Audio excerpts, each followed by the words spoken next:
আমি আসতেছি না, আমার কাজ আছে। জোর করে নিয়ে আসছে আপনার বোন। বলছে বাসায় যাবো 1 মাসের জন্য, কীভাবে থাকবো একা আমি আর আমার বোন, তুমি আসো। আমরা আড্ডা দিলাম, আকাশের চাঁদ দেখলাম। আহা, ফিস ফিস ফিস করে কথা বলবো, একটা কেমিস্ট্রি হবে, সেখান থেকে বন্ধুত্ব, বন্ধুত্ব থেকে প্রেম। ও জান, নুডল কোড নিয়ে আসেন, নুডল করবো। এই wait wait wait wait wait, কি? আমার বোন যেহেতু চলেই আসছে, সো আমি আমার বোনকে বোঝাবো, আপনি বাসায় গিয়ে আপনার ভাইকে বোঝান। আপনি নিজে বলছেন তাদের মধ্যে যদি কোনো ঝগড়া হয়, কোনো গ্যাঞ্জাম হয়, তাহলে আপনি আপনার ভাইকে বোঝাবেন, আমি আমার বোনকে বোঝাবো।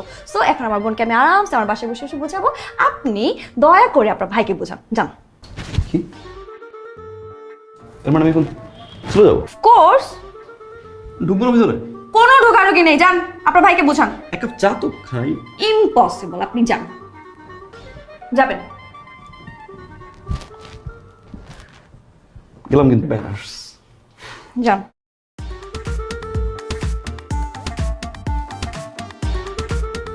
একসাথে যাবো।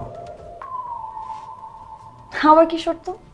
একটু রুম করে তো এরকম।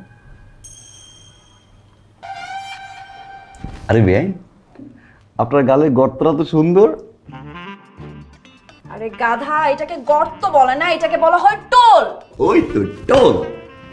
টোল মানে গর্ত, গর্ত মানে টোল।